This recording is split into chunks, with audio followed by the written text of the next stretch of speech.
Je vais passer à quelques petites définitions, vous allez le voir. Par exemple, qu'est-ce que c'est que la famille? Parce que très souvent, on me fait le reproche, vous parlez du couple et vous parlez jamais de la famille. Bon, alors je vais le définir d'abord, comme ça j'en parlerai plus. Famille, c'est un groupe, c'est le groupe social primaire, gardien des valeurs de la société.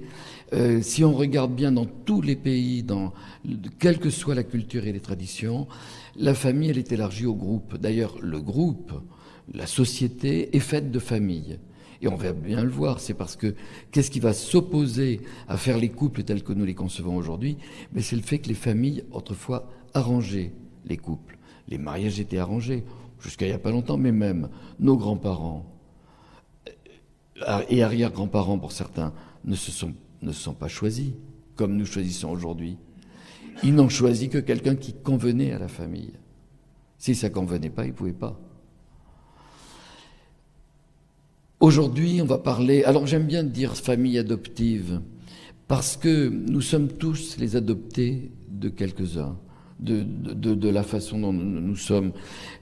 C'est exactement comme dans la génétique. Vous savez que toute notre personnalité est en fait, vient de notre famille, c'est tout simplement de la culture que nous avons. Si je ressemble à mes parents, je ressemble par les oreilles ou la forme du nez. Mais par contre, ce n'est parce que j'ai vécu dans ma famille que j'ai ma culture. On prend un de nos enfants ici à Tarbes et on le met au Japon à la naissance. Quelques années après, il mange avec des baguettes, il a l'ensemble de la culture et les caractéristiques de la personnalité. Ça, la génétique des jumeaux nous l'a très bien montré. C'est-à-dire que nous sommes, écoutez bien cette phrase, nous sommes les enfants adoptifs de nos parents naturels. C'est-à-dire, c'est pas ce sont mes parents naturels que j'ai ce physique, mais c'est parce que j'ai vécu avec eux et je suis donc adopté avec eux que j'ai ma personnalité qui est faite d'un melting pot de mes parents, par exemple. Et en ce qui concerne les familles, c'est exactement pareil. C'est-à-dire que les familles, les couples, ça va être des cultures. Et ça s'apprend. C'est-à-dire c'est uniquement parce qu'on a appris. Il y a une phrase très belle d'un psychologue, d'un psychanalyste anglais, Adam Phillips, qui dit, je le dirai après, mais je la dis maintenant, la plupart des gens ne vivraient pas en couple s'ils n'en avaient jamais entendu parler. C'est très vrai. C'est très vrai. Moi, je sais que j'ai fait, comme vous, monsieur le maire, j'ai fait plusieurs couples dans ma vie. Comment vous savez ? Bah, vous l'avez dit. Oui. Or, pourquoi j'ai fait couple ? J'ai vu mes parents, mes grands-parents, mes oncles, mes tantes sont tous en couple. Je n'ai pas vu de trouble. Alors maintenant, vous savez, on prône le couple à trois, qui serait le trouble. Je connais 2 trouples qui marchent bien, dont l'un de mes anciens étudiants qui vit en trouble depuis 30 ans. Ça existe très peu. Mais en général, on fait couple. Et alors, lorsqu'on regarde dans l'autre sens, ce que dit Adam Phillips, eh bien, vous regardez que, par exemple, les enfants des sociétés de hippies américains des années 60, 50, 60, début 70, aux États-Unis, qui déconstruisaient la société, ils vivaient en grands groupes, ils avaient des enfants avec l'un, avec l'autre. Et des psychologues ont suivi les enfants de ces... Ils ne font pas couple, ils n'en ont jamais vu. C'est-à-dire que nous faisons couple parce que nous avons du mal à pas répéter ce que nous avons vécu. Et nous faisons couple si on parle, puisque tout ce que l'on dit, même si ça paraît éloigné, c'est pour aider les couples aujourd'hui qui sont en difficulté, avec qui on va parler, pour les accompagner. Eh bien, si on regarde, il y a des couples. Moi, j'ai très souvent vu quelqu'un qui ne sait pas transmettre des marques d'affection. Mais très souvent, quand on parle, mais je n'ai jamais vu mes parents s'embrasser, par exemple. Et d'autres les ont vus au contraire s'enlacer, et c'est très compliqué. Parce que je n'ai pas les gestes que j'attendrais. Oui, mais on ne se marie pas avec sa famille. Ou peut-être que ça serait mieux, mais c'est un peu plus compliqué. Famille nucléaire, famille monoparentale, c'est ce que l'on voit de plus en plus à ce que racontait Jean-Claude Kaufmann lorsqu'il écrit, vous pouvez le lire, La femme seule et le prince charmant, il a écrit il y a 30 ans, c'est très vrai aujourd'hui. Il a montré, Jean-Claude montre que dans la société, chaque année, augmente sans arrêt une seule catégorie, c'est femmes seules avec enfants. C'est toujours de 0, mais c'est toujours une augmentation. Plus de femmes seules avec enfants. Famille recomposée, c'est ce qu'on a dit pendant un temps. On a dit par exemple, tiens, je vais refaire ma vie. Ça, c'est un mot qu'on n'entend plus. Peut-être ici à Tarbes, mais moi je suis à Paris, je suis un provincial qui habite à Paris depuis 20 ans. C'est un vieux mot. C'était quand, dans les années 80, 90, une vie s'interrompait et on allait, tiens, faire une deuxième partie de la vie. Mais aujourd'hui, on voit bien qu'il y en a 2, 3, 4. On ne parle plus jamais de refaire sa vie. Famille recomposée, on ne le dit plus. C'est quand il y avait effectivement... Moi, je vois des familles sur-recomposées, avec quelquefois des enfants. Autrefois, on disait de 2 ou 3 lits. Ça ne se dit plus non plus. On va opposer aussi une chose importante, ou pas opposer. Essayons de comprendre qu'il y a, dans la famille traditionnelle, les individus sont au service du groupe. Il y a un soin, l'entraide. Le divorce est exclu. Puisque le couple se terminait, on ne sépare pas ce que Dieu a uni, et le couple se terminait avec le décès de l'un des deux. Dans la famille moderne, ce sont des sujets autonomes. Sujets. Dans la famille traditionnelle, il n'y a pas de sujet. Vous êtes des sujets, vous avez choisi une trajectoire, vous avez choisi tel ou tel métier. Nous-mêmes, à Bedous, à Tarbes ou ailleurs, en 1930, si on avait voulu être, on le disait, professeur, médecin, et que la famille avait une épicerie ou la ferme, on disait la ferme, justement. C'est-à-dire qu'on n'avait pas droit au chapitre. Aujourd'hui, nous bouleversons d'ailleurs des étudiants qui sont de pays je veux dire, où il y a encore beaucoup de domination, qui viennent faire leurs études en France, reviennent en étant des sujets et déstabilisent les sociétés, parce que c'est le monde à l'envers. Et quand, par exemple, nous sommes heureux que nos enfants fassent même quelque chose que nous ne désirons pas. Si tu veux faire ça, ben, je suis heureux, je vais t'aider à le faire. Donc, si vous voulez, en 2 générations, très peu de temps, on a renversé des valeurs qui étaient intemporelles, qui existaient depuis extrêmement longtemps. C'est ce qui va faire qu'aujourd'hui, le couple est très compliqué à vivre. Je vous donne un constat, c'est pas du tout négatif, mais c'est vrai, le couple est aujourd'hui le premier objet d'angoisse de tous nos contemporains. C'est l'objet d'angoisse de chacun d'entre vous. C'est l'objet d'angoisse de moi. Vais-je mourir seul ?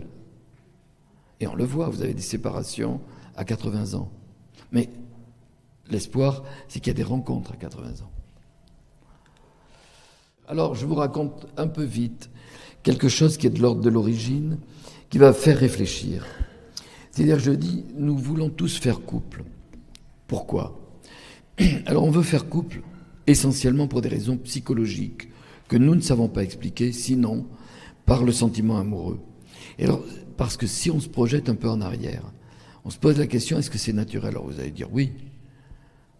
Vous connaissez beaucoup de couples dans la nature ? Alors, qu'est-ce que vous allez dire ? Les inséparables. Ouais, si vous voulez, on va chercher les choses qui ressemblent à nos fantasmes. Il faut savoir une chose que je vais vous montrer. Chez les mammifères, il ne peut pas y avoir de couple. Et il n'y a jamais eu de couple. Il n'y a jamais de couple. À notre origine, nous étions, chacun d'entre nous, nos arrière-aïeuls, il y a entre 2 et 4 millions d'années, nous étions très proches des chimpanzés. Nous ne venons pas des chimpanzés, mais nous avons des ancêtres communs. On avait une société qui ressemblait. Eh bien, dans ces sociétés-là, il n'y a jamais de couple. Il ne peut pas y en avoir, je vais vous montrer pourquoi. C'est quand même étonnant, parce qu'on se dit, tiens, il n'y a pas de couple. Ah si, il y en a. Il y a des couples chez singes et chez éléphants. Où est-ce qu'on les trouve ? dans les livres pour enfants. C'est pour cette raison qu'on est persuadé que Babar... Mais regardez la réalité. Quand vous regardez, c'est une des plus anciennes images de l'humanité que j'ai pu trouver. L'Écriture nous dit qu'on vient d'un couple. La réalité, elle est plutôt qu'on vient d'un groupe familial étendu. C'est nous, il y a 2 millions d'années. Là, il y a essentiellement des mâles, vous avez une femelle là-bas derrière. Qu'est-ce que c'est que ce groupe familial étendu ? C'est-à-dire que vous avez des femelles avec petits, que vous voyez ici, et là vous avez des mâles, mais tout le monde est autonome. Là, ce sont 2 photos séparées que j'ai réunies. Vous ne les voyez jamais ensemble, puisqu'il n'y a pas de famille, il n'y a pas de couple. Pour une raison très simple, c'est quoi ? Comment se font les copulations, par exemple, chez tous les mammifères ? C'est tout simplement que vous avez des femelles en chaleur, ce qu'on appelle l'œstrus, qui a disparu dans l'humanité. Cette femelle en chaleur, vous la voyez chez les chiens, les chats, la vache, le taureau, la vache plutôt. Et les chimpanzés. Chez les chimpanzés, vous savez, vous avez d'énormes callosités fessières qui font que le mâle est attiré et va avoir une érection uniquement à ce moment-là. Il n'y a aucun mâle qui se pointe avec sa petite érection. Ça n'existe pas. Mais quand la femelle est en chaleur, dans sa phase d'œstrus, comme une chatte en chaleur, comme la vache, vous avez une période, chez chimpanzés, c'est une dizaine de jours, où elle est fécondable. À ce moment-là, un mâle s'approche pas, dans tous ces mécanismes, et notamment chez nos ancêtres, c'est la femelle qui décide. Et qui fait approcher le mâle préféré ou le mâle dominant. Ok. Qui vient, et chez chimpanzé, allez, je vais carrément dans des détails sordides. Le mâle pénètre, et il éjacule en combien de temps chez chimpanzé ? Ça va lever les complexes de beaucoup d'hommes ici. Il éjacule en combien chez chimpanzé ? 10 secondes. C'est génétiquement programmé. Chez bonobo, qui est un chimpanzé nain, c'est beaucoup plus long. C'est 15 secondes, toujours génétiquement programmé. Mais il a un mécanisme que nous avons, et là on voit bien qu'on est primate, exactement celui que nous avons tous, que vous avez. C'est que lorsque ce mâle éjacule, il perd son érection. Et ça, vous l'avez constaté. Nous, en tant qu'hommes, ou les femmes l'ont constaté. Ça a une fonction. Ce truc-là qui nous emmerde, il n'y a pas d'autre mot, parce qu'il y a plein, ça s'interrompt, ça ne me plaît pas, maintenant qu'on est dans la recherche d'une jouissance. Ça oblige à se retirer. C'est-à-dire, ça permet que ce chimpanzé se retire. Pour quelle raison ? Fonction. Parce que vient un second qui éjacule en 10 secondes, puis un troisième, un quatrième, qui augmente la fécondité. Ça m'étonnerait que les femelles que vous êtes, il y a beaucoup de femelles ici, acceptent qu'il y ait un deuxième et un troisième partenaire qui viennent. Nous sommes programmés biologiquement pour ça. Par contre, c'est pas ce que nous désirons vivre psychologiquement. Mais ça vous fait comprendre une chose. C'est que dans cette période, alors si vous lisez une chose magnifique, c'est Jane Goodall qui raconte comment ça se passe quand elle vit, les chimpanzés et moi, quand elle a vécu pendant 17 ans avec chimpanzés. Elle vous dit que telle femelle va s'accoupler 10 fois à la suite. Ça augmente la fécondité, mais comment voulez-vous, et vous voyez, j'ai fait ce détour pour que vous compreniez, comment voulez-vous qu'elle sache qui est le père ? Qui est le père ? J'ai suivi, il y a 3 ans, avant le Covid, je me souviens, j'ai suivi une femme qui avait un amant d'une couleur de peau assez différente de son mari. Et elle était très angoissée. Comment voulez-vous qu'elle... Alors elle a été, je vous rassure, elle a été très soulagée, elle a eu de la chance. Oui. Mais comment voulez-vous qu'une femme, simplement, qui a 2 partenaires, simplement, c'est totalement impossible de savoir. Ça veut dire que il n'est pas possible de faire couple quand on ne sait pas qui est le père. Et vous vous rendez compte que la grande énigme de l'humanité, il n'y en a qu'une. Tous les écrivains, tous les scénaristes, qu'est-ce qu'ils vous racontent ? Une seule chose, c'est pas qui est la mère, on sait toujours. C'est qui est le père. Dark Vador, je suis ton père. Vous connaissez ? La seule énigme, dans tous les romans, on cherche qui est le père.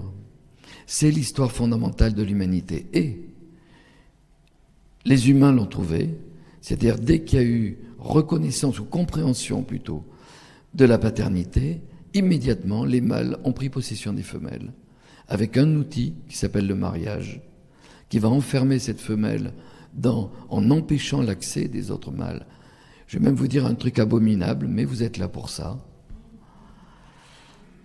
Quelque chose d'abominable qui est une mutilation sexuelle, mais vous allez le comprendre. La plus terrible de toutes, c'est ce qu'on appelle l'infibulation. L'infibulation, c'est le fait que le sexe de la petite fille est cousu avant sa période de fécondité. Il est totalement cousu, c'est-à-dire que ça va se sceller, ok. Alors ça se pratique ça se pratique encore au Mali et dans la Corne de l'Afrique, en Éthiopie. Il y en a peut-être encore un peu, mais l'infibulation existe vraisemblablement presque plus, et tant mieux. Cette femme va être réouverte pour être fécondée par son mari, puis refermée pendant la grossesse et réouverte à l'accouchement. Et là, pourquoi je vous dis ça, vous allez le comprendre, c'est ce que j'appellerais le mariage parfait. C'est-à-dire qu'on empêche ainsi, vous comprenez ce que je veux dire par parfait, aucun sperme ne peut parvenir dans cette femme.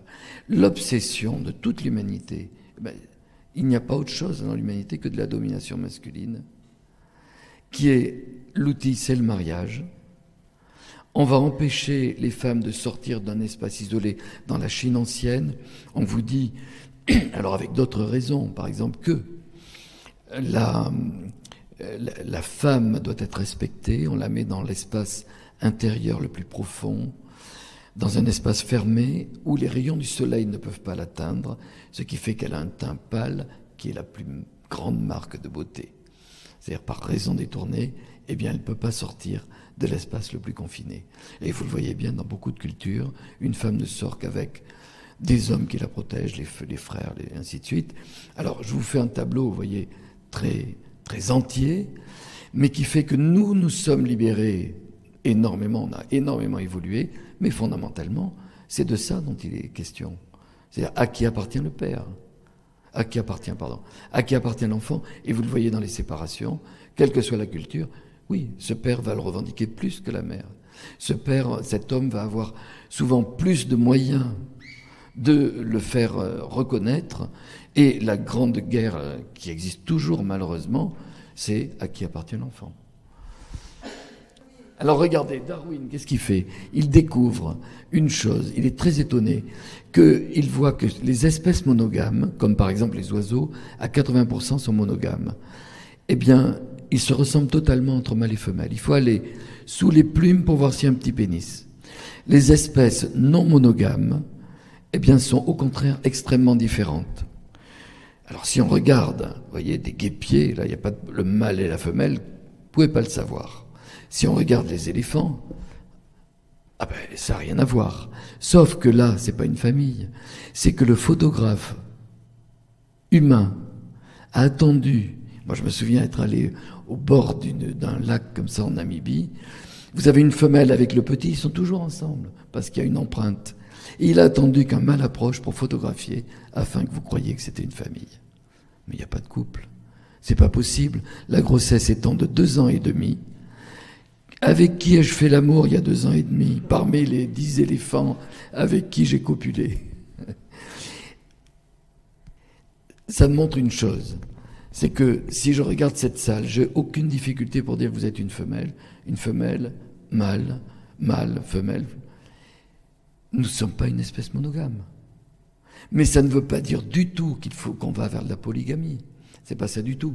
C'est que nous avons des tas de choses qui nous amènent à être très différents. C'est ces différences qu'il va falloir accepter. Et par contre, pour des raisons psychologiques, dans cette espèce qui n'est pas monogame, il n'y a aucun doute qu'on veut faire couple. Pour une raison très simple, c'est qu'il y a quelque chose qui est arrivé au début de l'humanité, c'est le sentiment amoureux. Ça n'existe pas dans d'autres espèces de cette façon-là. Par contre, c'est la grande affaire de toutes les sociétés. C'est-à-dire qu'on fait un lien, on a une empreinte qui est quasiment la même de la mère au tout petit enfant, l'empreinte éthologique, qui se fait avec un être que l'on rencontre. Et c'est le moment le plus important. Une dernière chose, c'est qu'en même temps, et je termine là-dessus, En même temps, c'est instauré la domination masculine, qui a permis d'assurer qui était le père. Et puis, si on regarde bien, cette société de primates, il n'y a aucun viol, il n'y a pas d'inceste. Les petites femelles ont un phénomène d'exogamie. Je n'ai pas le temps de vous le décrire là. Mais il n'y a aucune violence sexuelle. Et pourquoi il n'y a aucune violence conjugale? Parce qu'il n'y a pas de couple. Il n'y a pas de violence. Alors par contre, il y a de la violence intrasexe, les mâles entre eux pour leur rendre dominance, et il y a une violence entre les femelles, parce qu'on est le fils de sa mère, qui, elle, a un rang dans la société, et un petit mâle ou une petite femelle d'une femelle dominante a un rang supérieur. Donc il y a de la violence à l'intérieur des sexes, mais il n'y a pas de violence entre les sexes. Et je termine là. Franz de Waal, le grand spécialiste des bonobos, vous savez, qui a montré les mécanismes de pacification des êtres chez bonobos, d'apaisement par la sexualité. Franz de Waal se dit comment, venant d'espèces qui n'ont aucune violence, des mécanismes de pacification, comment quelque chose de très paisible avons-nous fait une humanité qui est guerrière, qui se tape dessus, qui viole, et je rajoute qui inceste. On continuera tout à l'heure.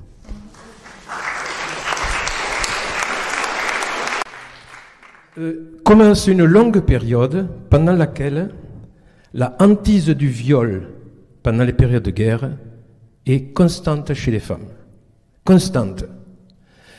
On commence à légiférer tardivement sous Louis IX, Saint-Louis. Louis IX va essayer de légiférer.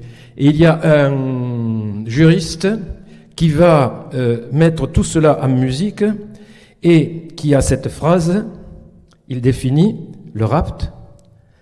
Rapt si femme est forcée. Donc une femme qui était forcée est victime d'un rapt. Oui, mais c'est pas si simple. Comment distinguer le rapt et le viol? Parce que si une femme est raptée contre sa volonté, ensuite elle est violée. Et donc, que faire? Que fait la famille? Alors, c'est une atteinte aux alliances matrimoniales, parce que la femme ne se possède pas, c'est une mineure. À Athènes, elle n'avait pas les droits des citoyens, elle vivait dans le gynécée. Et à Rome, elle dépendait de l'autorité de son père, de son mari ensuite, et si elle devenait veuve, de son fils aîné. Donc c'était une mineure. Alors, au XIIIe siècle, les établissements de Saint-Louis essaient de clarifier un petit peu les choses. Ils disent ceci: si quelqu'un prend à force charnelle compagnie à femme contre sa volonté, et sûr qu'elle a fait tout ce qu'elle a pu pour se défendre, eh bien à ce moment-là, il y a effectivement rapt, mais encore une fois, rapt ou viol. On est dans l'ambiguïté. Et on demande aux femmes qui ont subi cela, on leur demande de le prouver. Alors comment le prouver? Alors ce sont des rapports sexuels contraints, et si l'accusation est tardive, comment le prouver? Les tribunaux, qui existent bien entendu, vous avez tous l'image de Saint-Louis sous son chêne qui rend la justice, etc. Il y avait des parlements déjà qui existaient et qui jugeaient en appel. Donc, si les rapports sexuels sont contraints, comment prouver les choses sont contraints et sont dénoncés tardivement? Comment prouver les choses? Alors, il y a deux moyens de prouver les choses. D'abord, premièrement, il faut que la femme montre délibérément, mais par la trace des coups, ou par les cris entendus par des témoins, qu'elle a été forcée. Et les tribunaux ont des matrones, c'est-à-dire des femmes d'âge mûr, qui jouent le rôle d'experts et qui donnent leur avis. Et donc, il y a des gens qui peuvent être condamnés pour cette raison-là. Mais là, nous sommes dans une situation, je dirais, de non-guerre, de paix. Ajoutez à cela la misogynie des juges. Les juges sont influencés par la littérature de l'époque. Le roman de la Rose, dans la seconde partie, Jean de Meung, c'est extrêmement misogyne. La misogynie est constante dans la société, dans les sociétés pendant toute cette période, jusqu'à une période très récente. MeToo, c'est maintenant. Donc, quant aux femmes qui ont dénoncé tardivement leur rapteur ou leur violeur, oui, parce qu'il peut y avoir un rapt par consentement mutuel. Par consentement mutuel, ça veut dire que l'on va contre la vie des familles et qu'on bouscule toutes les alliances matrimoniales. Mais il y a aussi le rapt par la violence. Et le rapt par la violence se termine par un viol, bien entendu. Donc, tout cela mijote, mais bon, les choses ne sont pas très claires parce que les juges sont misogynes. Et deuxièmement, ils demandent souvent aux femmes qui ont été raptées par violence ou violées si elles ont ressenti de la douleur ou du plaisir. C'est un fantasme qui est peut-être très masculin, j'en sais rien. Point d'interrogation, peut-être vous pourrez vous en parler. Donc vous pourrez en parler. Alors, si l'intermédiaire, là je vous mets simplement, si ça vous intéresse, un truc qui peut vous intéresser, c'est mon blog, là je suis journaliste invité au Monde, un blog qui s'appelle Liberté, Égalité, Sexualité. Vous faites simplement ça sur Google, et notamment le dernier papier que j'ai mis et que vous pouvez lire s'appelle L'effacement des femmes. La façon dont les hommes, depuis toutes les sociétés et les civilisations, ont tenté d'effacer le rôle social des femmes. Mais ce que vous dites, cher José, et il y a des énigmes que je vous laisse. Vous dites pourquoi ça a été toujours ces soldats et le viol, mais le lien entre les deux, c'est la testostérone. La testostérone est la bête noire des mouvements féministes. Ben oui, mais il y a une différence, et un garçon n'est pas égal à une fille. Et il faut enseigner les différences. Et le problème, c'est qu'avec les études sur le genre, on essaie de pas enseigner les différences. Or, quand un homme fout un coup de poing, il n'y a pas autrement, dans la gueule d'une femme, il peut la tuer. Une femme peut le faire, mais les trois quarts du temps, il y a une différence de forme qui est abominable, qui est terrible. Quel est l'instrument? C'est la testostérone. La testostérone, c'est l'hormone du désir chez les hommes. Ok? Quelle est l'hormone du désir chez les femmes? Mais il y en a qui savent bien parce qu'elles ont fait des études de sexologie. Maintenant, c'est aussi la testostérone. Sauf que les femmes en ont, mettons, c'est très variable, mais à peu près 10 fois moins que les hommes. Mais ça ne veut pas du tout dire qu'elles ont 10 fois moins de désir, c'est pas vrai. C'est tout simplement que la testostérone ne sert pas qu'à faire du désir. Elle sert à quoi? Allez, à quoi ça sert la testostérone? Tout simplement, qui c'est qui prend de la testostérone? Vous le voyez à l'actualité, c'est qui? Les sportifs. Quand Armstrong gagne le Tour de France en se faisant piquer, parce que la testostérone, à 80%, elle sert à fabriquer du muscle. C'est-à-dire qu'elle sert à fabriquer du muscle, de la puissance pour tuer, pour violer. Et c'est vrai que la testostérone, c'est l'arme de guerre de la domination masculine. Et quand vous disiez aussi, il y avait des citations qui sont passionnantes, parce qu'il y a une autre chose qu'il faut rétablir. Et on vous dit, notre société qui est de plus en plus violente, elle est de moins en moins violente. Mais il faut que vous le sachiez. La plupart des jeunes sont persuadés qu'elle est de plus en plus violente, les jeunes générations.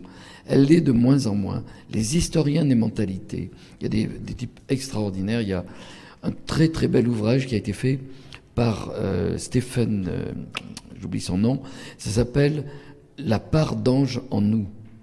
Il montre de quelle façon... C'est un historien canado-américain. Il montre de quelle façon les violences se réduisent énormément dans les 50 dernières années, qu'il y a beaucoup moins, même de viols et de tout, aujourd'hui qu'il y a 50 ans.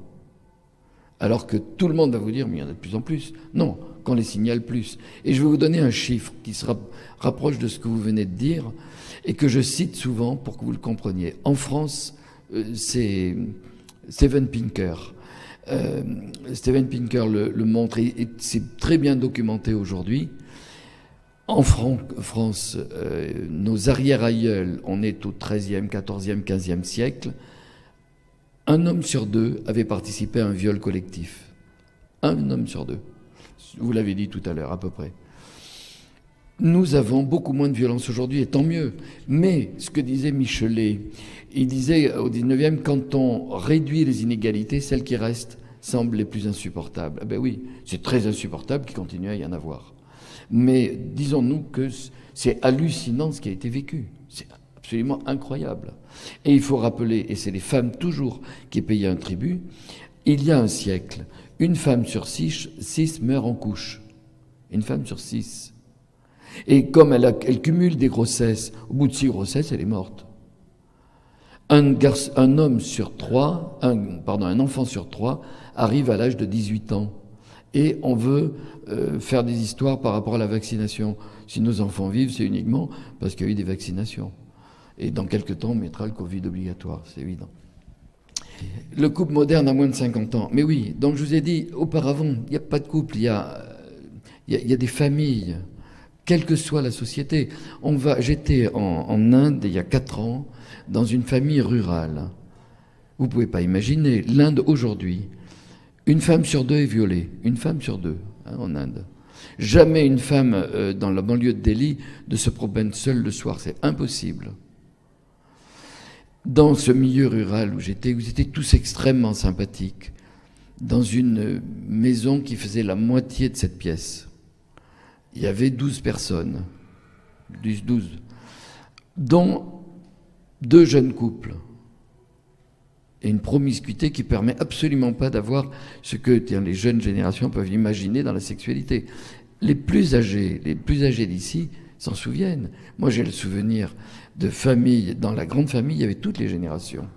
D'abord, les hommes et les femmes n'habitaient pas ensemble. Quand on vous fait visiter une maison, on va dans une vallée, on vous dit là, c'était la chambre du grand-père, la chambre de la grand-mère. On a oublié.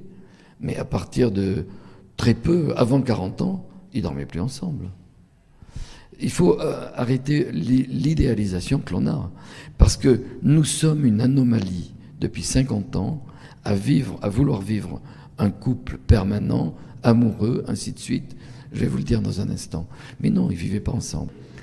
Nous sommes les premières générations où un homme et une femme, et là je parle que des familles de sexe, des couples de sexe différents, nous sommes les premières générations où un homme et une femme sont en face l'un de l'autre.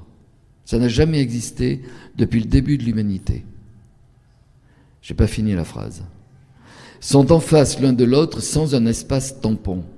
C'est-à-dire qu'il y avait toujours quelque chose. Il y avait sous le même toit la mère, la grand-mère. Ils étaient tous ensemble.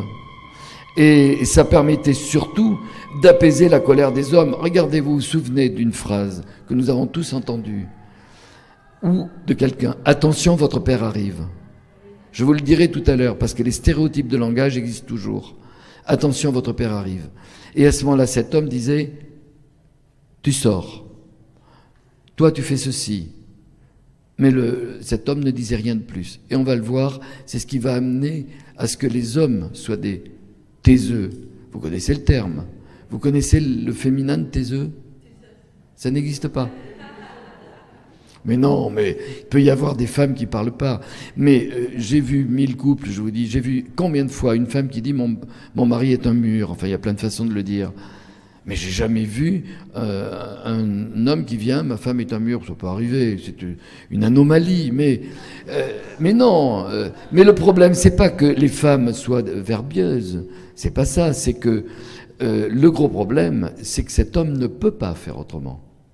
Et je défends pas les hommes. Mais il faut que cette femme le comprenne aussi. Parce qu'il le fait pas exprès. Et il le sait pas. Et il fait des tas d'efforts, il n'y arrive pas. Il n'y arrivera pas. Il y a un homme et une femme sont en face l'un de l'autre. Ici, je ne l'ai pas marqué, mais il y a le monde des hommes, le monde des femmes, ils sont séparés. Et s'il y a des grandes difficultés aujourd'hui, c'est que depuis la nuit des temps, les hommes et les femmes ont été séparés. C'est-à-dire, par exemple, moi je me souviens très bien dans l'église de Bedouce, mais vous avez la même chose ici, quand j'étais gosse, il y avait les femmes à gauche et les hommes à droite. Les plus jeunes se disent, mais ça va pas. Moi, j'étais dans une école enfant, mais comment, dans une trajectoire d'une seule vie, qui n'était pas mixte. Il y avait les garçons d'un côté, il y avait les filles de l'autre. Et dans l'école à côté, quand j'étais au lycée Montaigne à Bordeaux, et où il y avait une école de filles à côté, ils faisaient sortir l'école de filles un quart d'heure avant la sortie pour que les garçons ne rencontrent pas les filles. Parce que, qu'est-ce que ça allait faire? Ça allait gêner les familles. Parce qu'il pouvait y en avoir deux qui se rencontrent et qui aillent contre le choix d'une famille qui avait peut-être décidé que c'était pas avec une personne. Cette phrase, ce n'est pas, vous n'êtes pas, j'ai entendu dans ma famille, convoquer une jeune fille qui était avec un jeune garçon de la famille. Vous n'êtes pas une fille pour notre fils. Vous ne devez plus vous revoir. C'était il n'y a pas longtemps, il y a 30 ans. Ça existe encore. Ces choses-là ne peuvent pas s'arrêter. Ça existe, et attention, ça peut totalement revenir. Parce que toutes les anomalies qui sont nos progrès, on dit c'est formidable. Moi, je ne suis pas sûr du tout que ça continue. Je peux vous dire quelque chose, tiens, la plus grande révolution depuis le début de l'humanité, vous l'écrivez, ceux qui écrivent. C'est deux choses, mais que la plupart des gens ne disent pas, et que les plus jeunes, c'est-à-dire ceux qui ont moins de 30 ans, n'en ont aucune idée. N'en ont aucune idée, c'est-à-dire que vous allez le voir, que ça peut changer, et vous n'aurez pas prêté garde.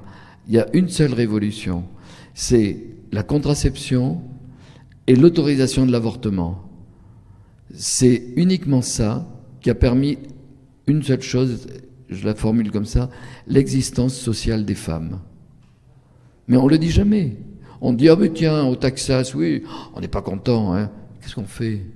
Je peux vous dire que ça peut très bien être remis en cause. Il y a 30 ans, on n'en parlait pas.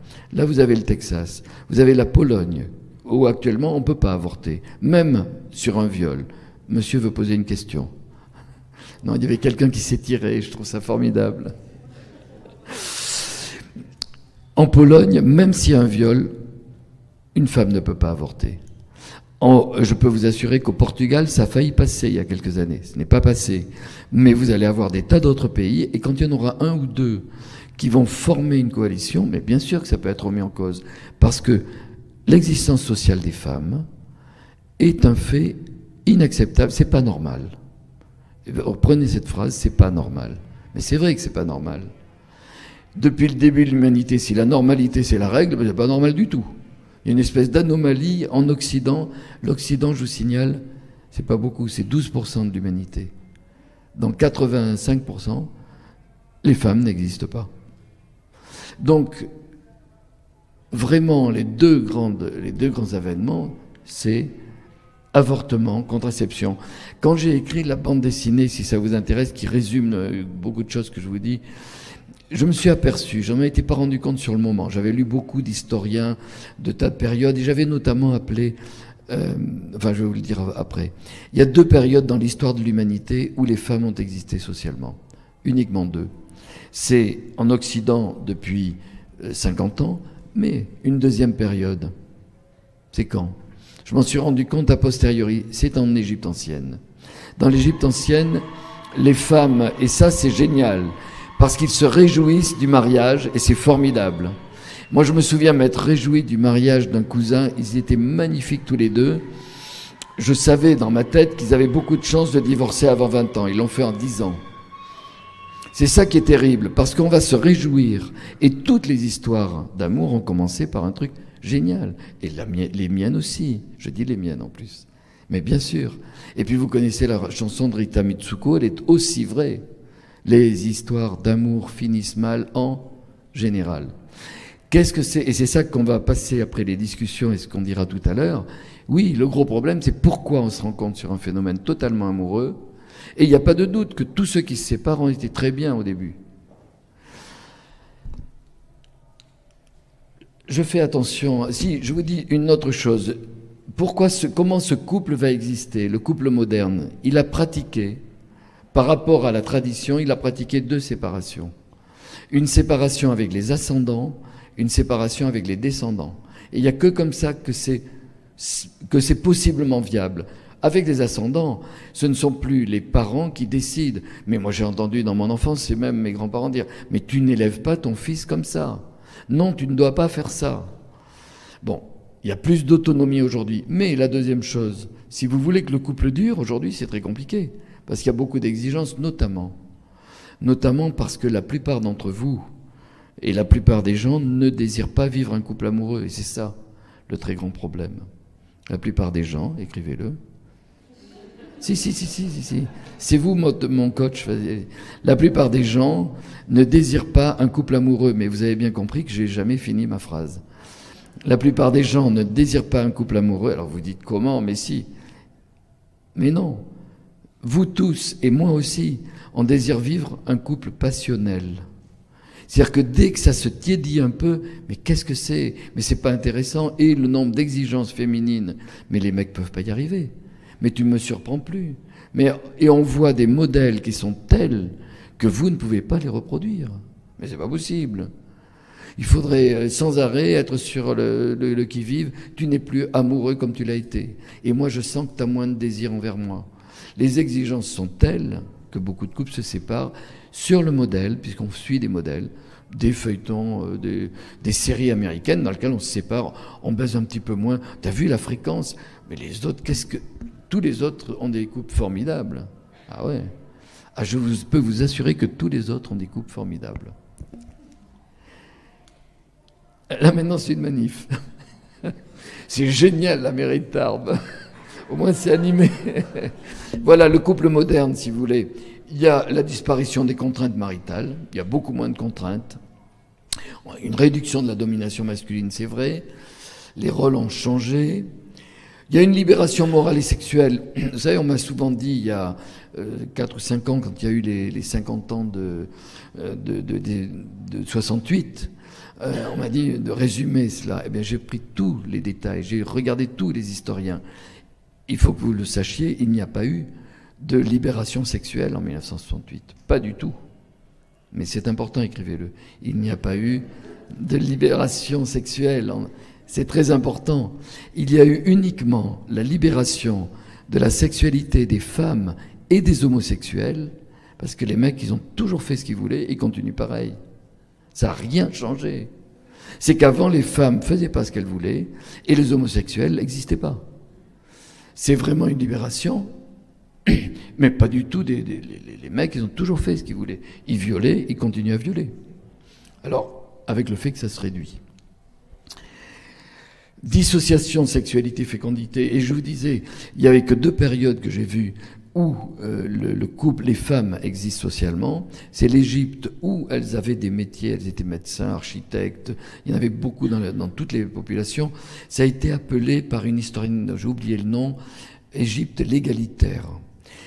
Et en même temps, vous avez même des pharaons, mais à part des lignées dans lesquelles il y a une tsarine, parce qu'il n'y avait pas de succession mâle, en général, il n'y en a pas. Qu'est-ce qui caractérise ces 2 périodes, l'Égypte ancienne et aujourd'hui?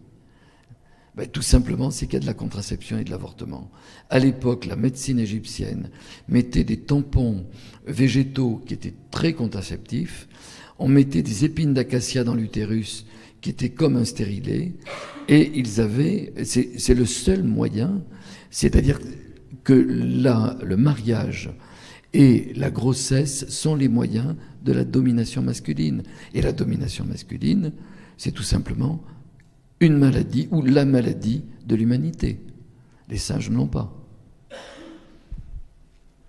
Et puis l'importance de l'érotisme, je m'arrête en 1 minute en vous me disant, c'est ce que je vous ai dit, couple passionnel, mais ça donne un très haut niveau d'exigence sexuelle.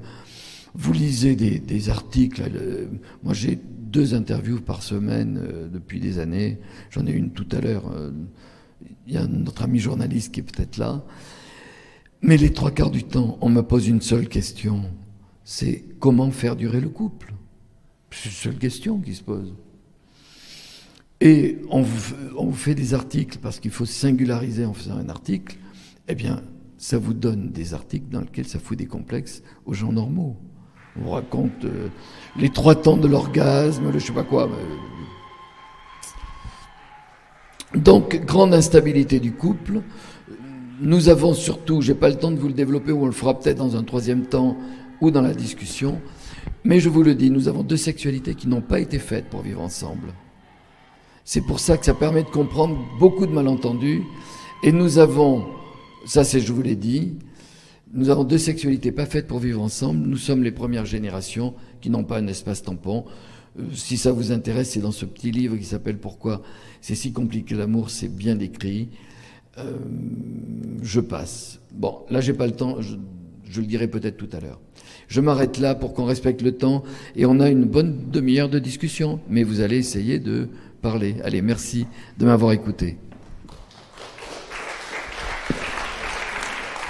Donc ce que j'appelle le quiproquo sexuel, dans ce quiproquo sexuel, il y a 3 ingrédients. Il y en a plus que ça, mais enfin je vais parler de ces 3-là. La passion amoureuse, le désir de faire durer un couple et la soif d'amour et de bonheur que nous avons tous au fond de nous. En plus de ces 3 ingrédients, chacun attend de l'autre un comportement affectif et sexuel idéal et immuable. Et c'est surtout le terme immuable qui va faire des dégâts. Notre but ici est de débusquer aujourd'hui ce qui, dans la passion, va participer à sa propre destruction. Nous avons affaire à un feu d'artifice qui est la passion. Et c'est malheureusement ce feu d'artifice qui va fabriquer, qui va contenir en lui les effets de la destruction de la passion et puis peut-être de la destruction du couple. La balade érotique, c'est passer de la certitude d'un partage sexuel qui existait dans la passion. On est sûr de partager la même sexualité. Dans la balade érotique, on passe de cette certitude-là à l'incertitude d'un échange sexuel. Donc il y a 2 mots qui sont capitalement différents, c'est le mot partage et le mot échange. Et dans les 2 couples, celui du début et celui de la suite, au début, on va partager parce que c'est une passion, parce que c'est une fusion, et on aura l'impression qu'il va falloir faire durer ce partage.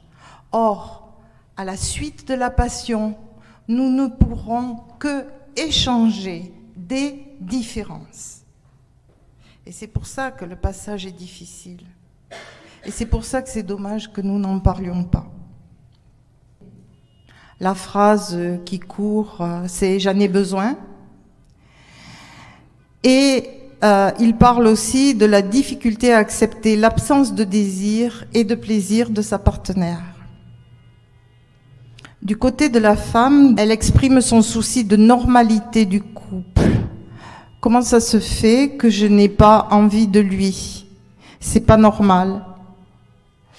Je voudrais être une femme normale. Donc, absence de désir spontané, assumé ou pas. Et la phrase clé, c'est « je m'en passerai ». J'entends beaucoup de femmes entre 30 et 40 ans parler de cette façon de la sexualité. Je m'en passerai. Et cette difficulté à accepter le désir et le plaisir de son partenaire. Bien sûr, et même j'ajouterai un sentiment d'injustice. J'ai même vu une de mes impatientes, parce que je les appelle mes impatients, une de mes impatientes sauter sur son fauteuil et tenir les bras raides comme ça en disant « mais c'est injuste !» Voilà, et elle parlait du désir. L'homme voit passer sa compagne derrière le rideau de douche à moitié nue, réaction. La femme le voit passer 50 fois, rien. Là, je parle du couple dans la durée, hein, je parle pas de la rencontre amoureuse. Hein. Injustice de ne pas avoir le même désir que l'homme. Je parlais de cette histoire de rideau de douche, mais Elle aimerait, elle, quand l'homme passe à moitié nu derrière le rideau de douche ou complètement nu, avoir du désir, elle aussi. Que ça se fasse de la même façon, spontanément, physiologiquement, spontanément. Et malheureusement, non. Comme disait M. Bruno tout à l'heure, on est totalement différents. Et non, les deux sexualités n'ont pas été faites pour vivre ensemble. Alors je mets cette phrase entre guillemets parce que je ne suis pas d'accord, mais c'est Philippe Bruno qui vient de la dire. Moi je pense qu'ils ne sont pas faits pour être ensemble, mais si nous sommes comme ça, et si en plus j'ajouterais autre chose, si nous sommes uniques et que nous sommes aussi différents, ce doit être pour quelque chose. Et ce quelque chose, pour moi, c'est une fabrication d'un couple vivable. Moi je pense que c'est possible. Même si ça a été très difficile pour moi, mais moi personnellement, je fais partie d'une société, donc comme vous, hein, j'ai pas réussi mieux que vous, mais je pense que ça peut se faire. Voilà. Oui, j'ai écrit l'homme est dans le désir quand la femme est dans le désir du désir. Le quiproquo sexuel, il est là aussi. L'homme désire, il est tout à fait normal, c'est pas un obsédé, il est dans l'excitation sexuelle. Et la femme, au même moment, elle est dans « j'ai envie d'avoir envie de toi ». Mais pour le moment, j'ai pas envie de toi. Et ça, si l'homme le savait, et si la femme acceptait d'être elle et l'expliquer, voilà. On n'en est pas encore là.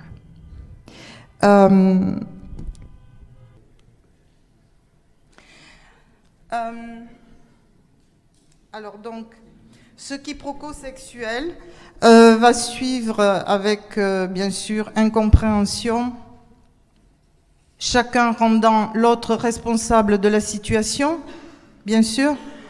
Toi, tu es un obsédé sexuel, et lui, il va lui dire, toi, tu es frigide. Voilà, donc... Ils sont tous les deux dans l'erreur et cette erreur risque de les amener à la violence. Alors la dégringolade, j'ai pas mis d'autres mots parce qu'il y avait que celui-là. C'est quand l'homme et la femme en sont à un point tel, alors ce sentiment d'injustice chez la femme, mais s'ils n'en parlent pas, s'ils n'essaient pas de connaître chacun les réactions de l'autre, et on en parlait tout à l'heure avec Philippe Bruno, la communication ne passera pas, hein, comme tu disais tout à l'heure, et il y aura un quiproquo qui ne se résoudra pas. C'est-à-dire, je me suis trompée, c'était pas l'homme de ma vie, quoi. Voilà, comme si l'homme de sa vie existait. Et je me suis trompée, c'était pas la femme de ma vie. Et ça peut s'arrêter là. Donc là, je remets les mots parce que souvent, et là je vais parler de violence, il y a une nostalgie de la passion qui est tellement forte. Si personne ne leur dit, mais on en est là, si personne ne leur dit la passion ne dure pas, la plupart des personnes qui souffrent ou qui se séparent très tôt d'ailleurs dans leur vie de couple, c'est juste parce qu'ils ne savent pas. Parce qu'on leur a dit, et ça aussi, bon, le syndrome Walt Disney est tutti quanti, comme on dit, c'est-à-dire que le prince charmant et la princesse charmante, ils eurent beaucoup d'enfants et ça dure toute la vie. Il y a une solution, la séparation. Alors, la séparation, mais peut-être pas de l'autre. Mon optimisme est à toute épreuve. La séparation peut-être pas de l'autre, on peut se séparer de la fusion. Je vais vous séparer, ça veut dire, bien sûr, je plaisante un peu, ça veut dire je vais séparer vos deux individualités.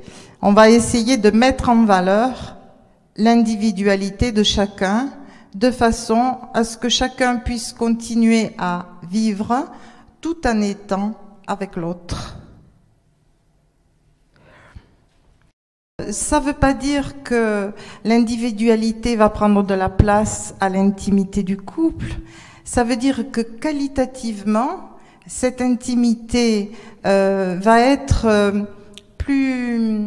mieux exprimée Parce que je considère que si on ne met pas en valeur l'individualité de la personne, cette personne ne pourra pas communiquer agréablement avec l'autre. Comment encore dire ça? J'appelle ça l'égoïsme positif, c'est-à-dire si on ne prend pas soin de soi, on ne peut pas prendre soin de l'autre. Continue. Alors oui, les avantages. Donc le désir décalé peut être un atout, c'est-à-dire qu'on va jouer, et c'est là que je ferai rejoindre les deux sexualités. La femme peut jouer avec la spontanéité de l'homme. Et l'homme pourrait jouer avec la lenteur de la femme, à condition qu'ils sachent qu'ils peuvent jouer. Et que rien n'est obligé. Que rien n'est obligatoire, qu'à n'importe quel moment, un des deux peut dire stop, je ne suis pas disponible, j'arrête.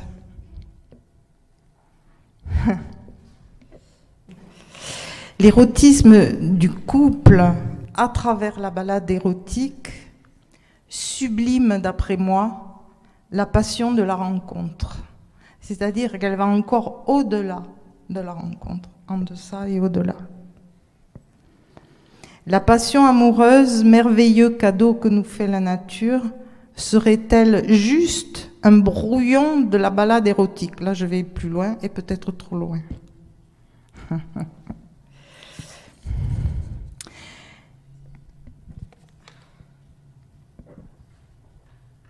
Voilà. J'ai fini ma conférence. Je vous souhaite je vous remercie de m'avoir écouté. Je vous souhaite une très bonne balade. Si vous avez des questions, maintenant, n'hésitez pas. Merci.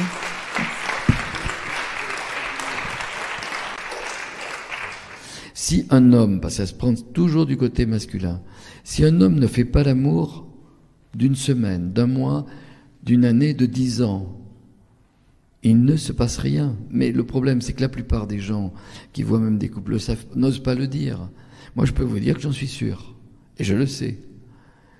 Il ne se passe rien. Alors, on va dire, il va avoir un manque, des hormones, ça va exploser. Rien du tout. Rien du tout. Qu'est-ce qui se passe? C'est que les ovaires se mettent au silence. Les ovaires produisent plus de spermatozoïdes. Il se passe absolument...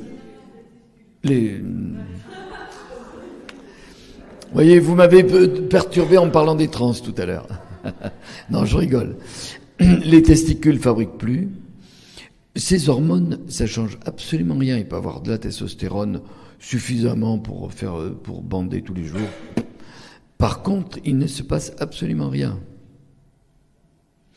Si, par exemple, il y a des hommes dans le deuil qui ne vont pas faire l'amour pendant 20 ans, eh ben, qu'est-ce qui fait marcher la machine? C'est que la nuit, il y a des érections spontanées qui sont faites pour que la machine ne s'arrête pas.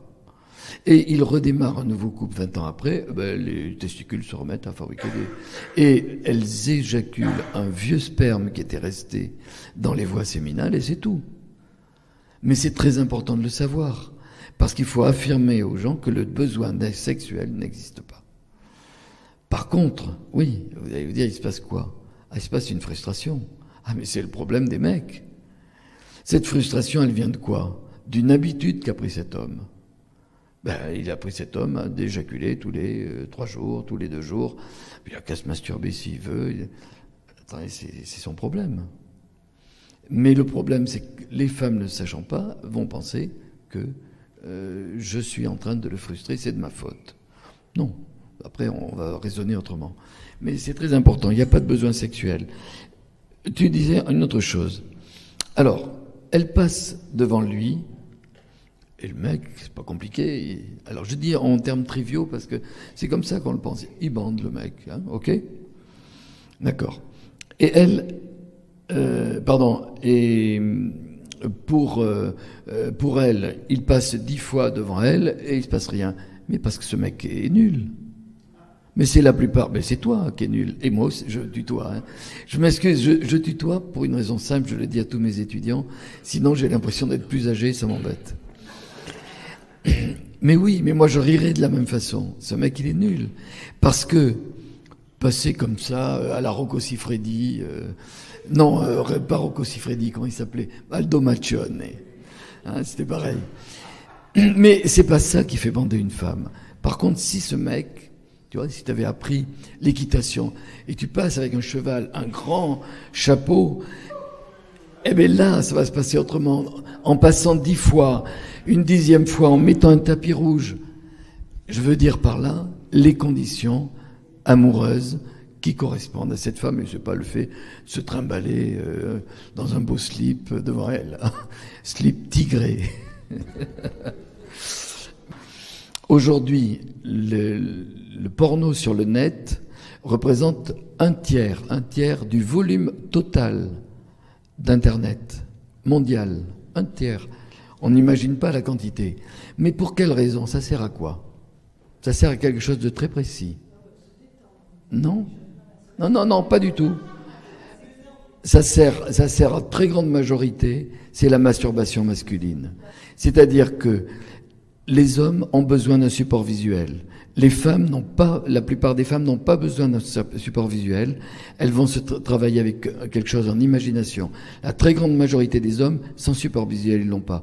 Au monde entier, j'étais en Inde, je vous disais, chaque hindou, et qui sont déshérités, qui n'auront jamais une femme dans leur vie, le mec, il a son truc, qui peut lui amener de l'excitation. En dehors de ça, il peut pas l'obtenir. C'est ça qui est difficile à comprendre. Et vous allez avoir des choses très compliquées qui sont pas comprises. Il est normal de se masturber dans un couple, et ça n'a rien à voir. Et ça serait très normal, et je trouve très normal qu'une femme se masturbe. La majorité des femmes en difficulté ne connaissent pas et n'ont pas de pratique masturbatoire. On le sait très bien. En 97, j'ai écrit mon éloge de la masturbation, c'était pour ça. La masturbation dans le couple augmente le désir dans le couple. Qu'elle soit, et ce n'est pas un acte solitaire à l'encontre du couple. Mais là, c'est très compliqué, parce qu'il faudrait déjà vous faire une séance pour le faire comprendre. La plupart du temps, il y a des idées reçues. Hein, c'est compliqué. Et on se trouve avec deux sexualités très différentes. Alors, comment on va pouvoir le remédier?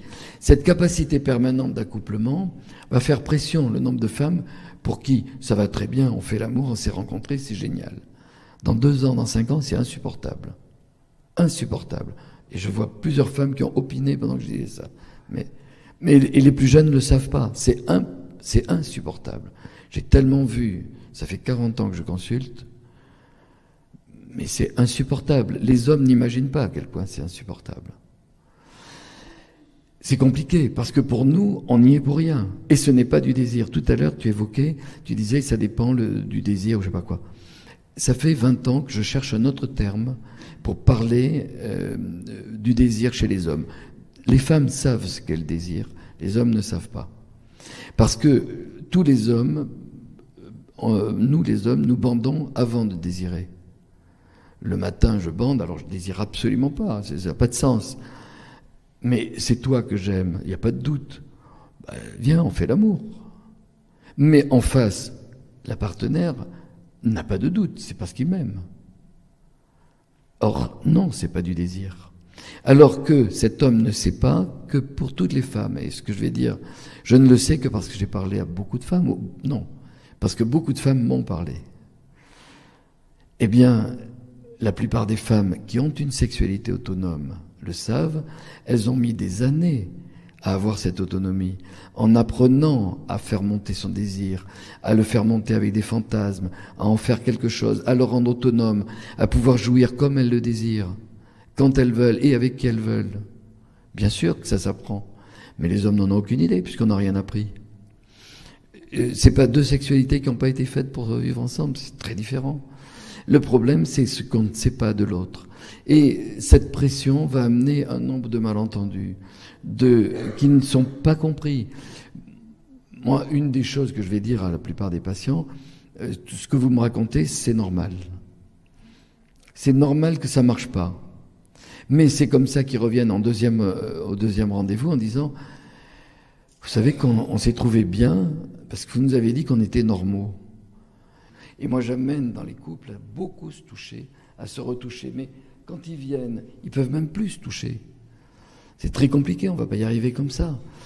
L'ocytocine, c'est l'hormone qui est sécrétée de façon considérable par la mère lors de la naissance, au même moment où elle a l'enfant, et qui est sécrétée en grande partie chez l'enfant. C'est ce qu'on appelle l'hormone du lien. Ça atténue les affects négatifs, c'est ça le gros problème. Ça atténue les affects négatifs et ça augmente les vécus positifs. C'est ce qui va aussi aider à la désillusion que l'on va avoir après lorsqu'elle s'arrête. Mais dans cette période de tendresse, on va beaucoup se toucher. À ce moment-là, on va se toucher peut-être un peu plus intimement. Classiquement, là, il y a déjà... Alors, classiquement, il y avait un an ou deux. Mais dans une vraie rencontre, il va y avoir des jours. D'accord, on peut aussi faire l'amour le premier jour. Mais l'excitation est le centre de la sexualité. Le problème, c'est que lorsqu'on est dans la vie de tous les jours, pour un homme, il n'y a aucun problème. Je bande le matin, il n'y a aucun problème, je peux rentrer directement. Mais ça s'appelle le viol. Mais il n'y a aucun problème pour un homme. Et je ne comprends pas. Enfin, je t'aime, tu m'aimes, on a fait l'amour hier. Non, mais il y a un vrai problème, cette femme a un problème. D'ailleurs, c'est pour ça, docteur, que nous venons consulter. Bon, on l'entend sans arrêt, ça. Mais enfin, elle m'aime, je l'aime, ou alors elle m'aime pas. Et moi, je lui montre que je l'aime, puisque je bande.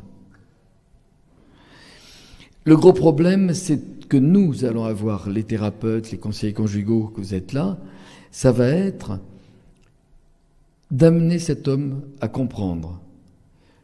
Et ce petit modèle, c'est très simple, c'est-à-dire que s'il veut faire l'amour avec sa femme, parce qu'il y en a qui disent, mais quand même, c'est ma femme.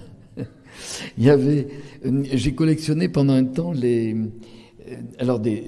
love tokens. Au 19e siècle, en Angleterre, on portait autour du cou des love tokens, des jetons d'amour, qui étaient des jetons où on se promettait à l'autre.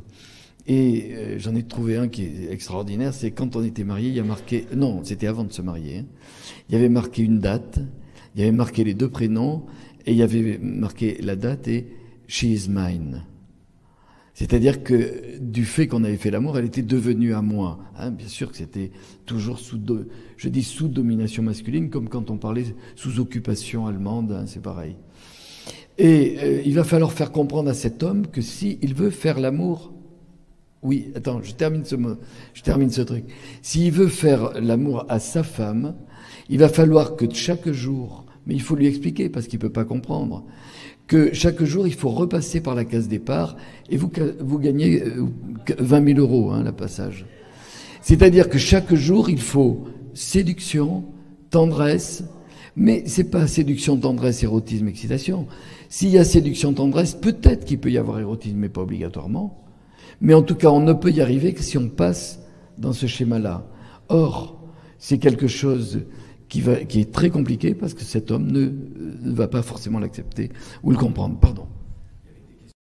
En fait, non, on comprend ce que vous dites, mais je ne sais pas si c'est la génération qui fait quelque chose ou quoi, mais j'ai l'impression que la sexualité de votre génération, elle s'arrête à plein de choses, ou alors vous compliquez tout. Enfin, je ne sais pas trop, mais...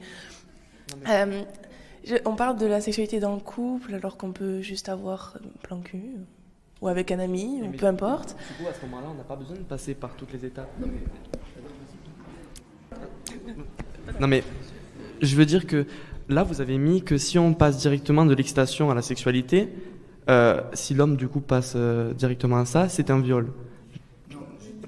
Non mais moi, excusez-moi, c'est ce que c'est ce qu'on a compris. Non mais pas proprement parler, mais je veux dire que il n'y a pas d'étape prédéfinie. Tout peut être inversé. Des gens qui se rendent compte pour un plan cul et donc passent de l'excitation à la sexualité peuvent après se rendre compte qu'en fait, il y a de la tendresse, de la séduction qui va arriver au fur et à mesure. Alors que ça peut très bien commencer par l'excitation et ensuite la sexualité. Moi j'ai une question. Vous parlez pas quand vous avez des rapports sexuels? Parce que, j'ai l'impression que c'est très tabou. Dans votre génération, c'était plus tabou que dans la nôtre, ça c'est sûr. Et du coup, quand moi j'écoute ce que tout le monde dit, ou même quand je discute avec des gens de votre génération, etc., j'ai l'impression que vous parlez pas. On se séduit, on a la tendresse, l'érotisme, l'excitation, la sexualité, ok. Mais le langage, il est pas dans l'étape que vous mettez. Et moi, je trouve que c'est dommage. Parce que nous, Enfin, quand j'ai eu des rapports sexuels, ou même lui, ou peu importe, enfin, on discute vachement. Genre, oui, va plus vers ici, va plus vers là, fais ci, viens, on teste des trucs comme ça. Et vous, j'ai l'impression, je parle pas de vous, je parle de tout le monde. Et le langage, il est pas là. Alors que, enfin, il faut dire, même si c'est pas dans le couple, même si c'est juste pour le coup d'un soir, le coup d'un soir, on peut s'éclater. Même s'il n'y a pas d'amour, ouais, dire, ouais, ben moi, fais-moi ça, quoi. Moi, je kiffe. Voilà, c'est tout. Mais merci beaucoup. Mais à la fois, vous avez raison tous les deux. J'ai raison aussi. Anne-Marie a raison. Mais on parle non pas de choses différentes. Il y a des vécus différents. Il ne faut pas opposer des générations. Il y a les plans cul. Alors ça dépend. Une part des gens, traditionnellement, n'ont pas vécu. Les gens de ma génération, on peut en avoir beaucoup vécu. Moi, j'avais 20 ans en 68, mais il faut que vous imaginiez que les choses aujourd'hui ont été possibles parce qu'il y a eu 68. Mais ça, on l'imagine pas souvent. Mais en 68, on ne faisait pas l'amour. Bah non. Ben c'est pas con. Ça a été possible parce qu'il y a eu 68, mais on pouvait pas faire l'amour. Si je voulais acheter un préservatif chez le pharmacien, la pharmacienne le disait aux parents. Si on pouvait pas sortir, on sortait pas d'ailleurs en 68, à part la rive gauche de Paris qui avait des comportements plus libres, mais c'est ce qui a permis par la suite. Il n'y avait pas une fille qui prenait la pilule en 68. Non, mais attends, je continue. C'est pour dire que, à partir de là, oui, on a connu, alors, une part n'ont pas connu, parce que ça, c'est un modèle plus traditionnel, parce que la majorité des gens qui viennent consulter, ils vivent ça. Ben oui, la majorité, et c'est sur le mode d'ailleurs que l'on a appelé le romantic love, tous les travaux sur la sexualité sont faits là-dessus. Mais c'est très vrai que ces étapes-là, et même quand vous regardez, même de très jeunes générations, vous avez sans arrêt, regardez le nombre de séries américaines, trucs comme ça, qui montrent toutes ces étapes. Alors, que l'on puisse s'affranchir de ça, mais bien sûr, tout le monde est capable aujourd'hui, la plupart des gens sont capables de baiser le premier jour, d'avoir un plan cul, bien sûr. Non, c'est pas tout à fait vrai. Tout le monde n'en est pas capable. Et même, je dirais que très peu en sont capables. Et c'est vachement génial parce que tu as eu beaucoup d'informations et tu as su des trucs, mais il y en a beaucoup qui croient qu'ils en sont capables et ils vont le vivre très très mal par la suite. La deuxième chose, c'est que lorsqu'on vit un petit peu plus longtemps en couple, ça marche plus. Ça va très bien parce que on trouve des éléments d'excitation. C'est-à-dire que, qu'est-ce qui se passe? Tiens, par exemple, pourquoi dans un moment de passion, c'est-à-dire qu'on vient de se rencontrer, on ne s'est pas lâché d'une semelle, mais on vit des choses extraordinaires qu'on vivra peut-être plus, mais on le sait pas. On vit des choses extraordinaires. Combien de fois, et ça m'est arrivé, de monter un escalier 4 à 4 jusqu'au 4e étage, de pousser la porte, de s'embrasser, de faire l'amour sur le plancher. Mais c'est possible, pourquoi? Parce que cette femme est prête, parce qu'elle y pense depuis le matin, et parce que on est dans une période de rencontre où on est... Alors d'abord, on a un orage hormonal qui prépare, c'est-à-dire que la région génitale est totalement préparée. Il n'y a aucun problème pour pénétrer, d'accord. Mais parce qu'on y pense sans arrêt. Dans la vie de tous les jours, c'est totalement impossible. C'est possible aux mecs, c'est pas possible aux femmes. Dans la vie de tous les jours, au long cours, ce que tu évoques en parlant de... Ben non, c'est ça la grande difficulté. C'est que cette période-là... Quand Beck Bédé parle de l'amour, c'est un récupérateur, Beck Bédé, il parle l'amour dure 3 ans. Moi, je dirais la même phase, 2 ans. Je ne crois pas que ça dure plus. La plupart du temps, c'est-à-dire un moment passionnel de plus de 2 ans, je suis pas sûr. Pour tout un tas de raisons. C'est-à-dire qu'il y a une excitation corticale qui fait qu'à ce moment-là, on est dans une disponibilité. Cette excitation corticale, il y a un moment où le cortex y change. Et alors on peut très bien le faire de façon courte, on peut s'habituer à des choses comme ça, mais dès qu'on rentre dans un processus de plus long terme, l'excitation n'est plus facilement accessible à la plupart des femmes, tant mieux s'il y en a pour celles qui sont très autonomes pour qui ça reste accessible. Dans la majorité des femmes, c'est pas possible. Et à ce moment-là, le problème, c'est que l'excitation reste toujours possible pour les mecs, parce que il y a cette putain de mécanismes érectiles. Les hommes n'ont pas une érection. On a un réflexe érectile. Moi, je l'appelle tout le temps, c'est un réflexe érectile. Et donc, alors par contre, c'est tout à fait vrai que dans les périodes d'excitation, dans les moments de fête, les trucs où on s'est préparé, mais attention, souvent la fête, on va y avoir pensé, on y pense pendant 3-4 jours, tout l'appareil se prépare, et je suis prête à avoir une intimité, et ça peut être avec la personne que je choisis sur le moment, mais bien sûr. Mais bien sûr, mais oui, mais tu as ton âge et tu es dans une période, voilà. Après, dans le couple, c'est complètement différent. C'est-à-dire que tu as construit, et dans la plus jeune génération, vous pouvez avoir construit une sexualité possible de façon immédiate. Oui, d'accord, et c'est très bien. Ça ne veut pas forcément dire que ça puisse marcher au long cours dans un couple. C'est compliqué. Mais ça peut être aussi le cas de s'être beaucoup autonomisé. C'est ça que j'appelle aussi la sexualité autonome. C'est quand je peux être capable, et c'est peut-être ce que tu racontes, je peux être capable d'arriver, et je parle en tant que femme, là, si j'étais une femme, à des conditions qui me permettent d'être dans l'excitation. Ce qui n'est pas possible pour la majorité des femmes. Mais certaines ont pu s'entraîner, et c'est très bien. On trouverait les outils, on pourrait les assumer, mais ils nous font culpabiliser, ils nous font... quand on fait fonctionner le fantasme, on trouve qu'on se culpabilise, on se dit c'est pas normal, ce que je pense, est-ce que c'est normal que j'ai besoin de ça pour avoir du plaisir, finalement? Donc on se met des freins. Voilà.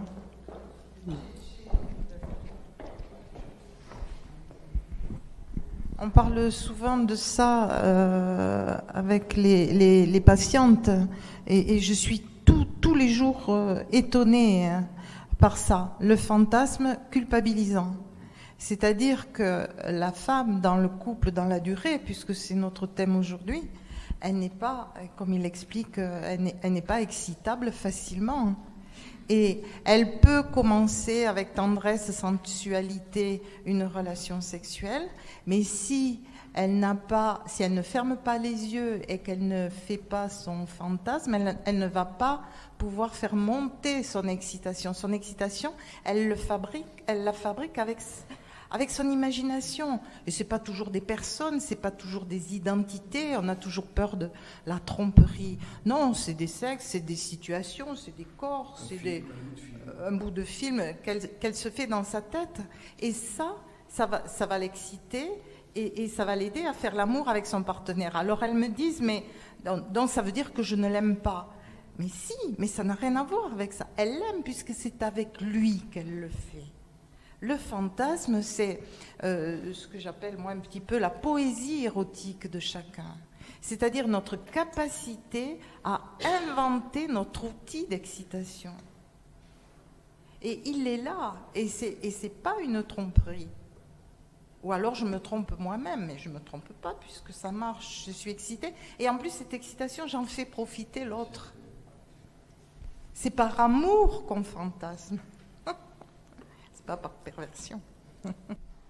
Oui, je voulais juste revenir sur ce que disait Anne-Marie Wolfsfeld par rapport au fantasme, par rapport aux femmes et à leur besoin donc d'imaginer quelque chose. Vous parliez que des femmes. Est-ce que du coup c'est juste une nécessité féminine en fait? Et cette culpabilité en fait qu'on croise, est-ce que c'est que chez les femmes que vous croisez cette culpabilité ou est-ce que vous la voyez aussi chez les hommes? Les hommes n'en parlent pas. Enfin, moi, je ne les entends pas parler de ça. Si fantasme, il y a moins de culpabilité dans la sexualité masculine parce que l'homme, et je ne l'ai pas dit dans ma conférence, mais je le pense tout fort et je l'écris souvent, l'homme porte sur ses épaules la responsabilité du plaisir du couple, et ça dure depuis des millénaires, et je dis même que c'est pour ça qu'ils ont les épaules larges. Mais la question que vous posez, non, je pense que le fantasme, c'est un outil très très utile pour la femme et que bon, l'homme, comme il l'a dit tout à l'heure, comme Philippe l'a dit tout à l'heure, il est plus dans le visuel. C'est pour ça le film pornographique et tout ça. Et la femme, elle est plus dans l'imagination. Moi, je suis depuis 17 ans en couple. Oui. Et j'ai mon conjoint qui part régulièrement en déplacement. Et je me rends compte qu'il ne me manque pas. Et je me demandais dans quelle mesure il y a un lien entre ce manque et le manque de désir que je peux ressentir parfois. Moi, je pense qu'il y a un lien et en même temps, il n'y a pas de lien. C'est-à-dire que le manque de la personne, quand on a vécu plusieurs années avec lui, à moins d'avoir besoin de lui, il ne nous manque pas. Si j'ai besoin de lui pour me réparer la porte, oui, là, il va me manquer. Mais il ne me manque pas sentimentalement. Parce que je suis sûre qu'il est avec moi, quoi. Il ne me quitte pas, même s'il est loin. Donc, il ne me manque pas. Alors, le manque du désir, moi, le désir, vous faites bien de parler de ça, parce que je ne pense pas que le désir dépende d'un manque. Je ne sais pas ce que vous me direz, ce que vous en pensez, mais je ne pense pas que le désir dépende d'un manque. Beaucoup de femmes me disent, mais je ne comprends pas, je suis sûre que je ne le désire pas parce qu'il ne me manque pas. Non, le désir, ça se fabrique. C'est pas magique. Je ne sais même pas faire ça, ça y est. C'est pas magique, le désir. C'est quelque chose qui se construit. Alors, il y a eu les 5 temps là, de l'amour, mais c'est ça vraiment. Le porno, ça a été créé à la base pour le plaisir masculin. On le voit, et la femme est très sexualisée. On prend un exemple tout bête. Je vais sur Internet, je marque écolier. Écolier, on voit un petit garçon de 8 ans qui va à l'école. Je marque écolière, on voit une femme de 20 ans en mini-jupe. Pareil pour les infirmières ou quoi que ce soit. Et ça a été mis dans le porno. Et ça a pris la place de l'érotisme, qui n'existe plus. À part peut-être si on va même dans un sex shop, où je sais pas, je suis jamais allée, peut-être qu'on va voir des films érotiques, je ne sais pas. Même les images pornographiques, on est obligé d'en voir. Quand je veux télécharger un film, on a une image comme ça avec des flashs de partout. Donc il y a des gamins de 8 ans qui peuvent en avoir, tout le monde. Et ça a pris la place de tout. Mais c'est là où il y a le problème aujourd'hui, c'est que le porno va normaliser de la violence au lit. Et quand le mec, qui est peut-être très doux dans le fond et qui n'a pas du tout envie de faire ça, mais qui voit que dans le film pornographique, la fille, elle a grave aimé, en fait, il va se dire je vais faire la même chose. Alors que lui va être mal à l'aise, la fille aussi, mais les deux le disent pas, donc les deux ils vont faire comme ça. Mais ça, on rejoint, et là je suis... Alors je sais pas, j'ai rien préparé là pour la fermeture. Alors je suis ravie. Je vous remercie beaucoup d'être venus et je souhaite, parce que je voudrais que ce colloque soit annuel. Donc l'année prochaine, la date est fixée déjà avec la mairie. C'est que des 2, c'est le 22 octobre 2022. Donc c'est facile de se souvenir. Voilà, et j'espère qu'on sera encore plus nombreux. Il y aura d'autres intervenants en plus de nous. Voilà. Oui. Bravo, moi je voulais vous remercier parce que Anne-Marie, il y a 2 ans, je ne sais pas comment vous avez fait pour tous ces efforts, rencontrer la mairie, faire des choses formidables. Vous avez fait une journée magnifique. Bravo.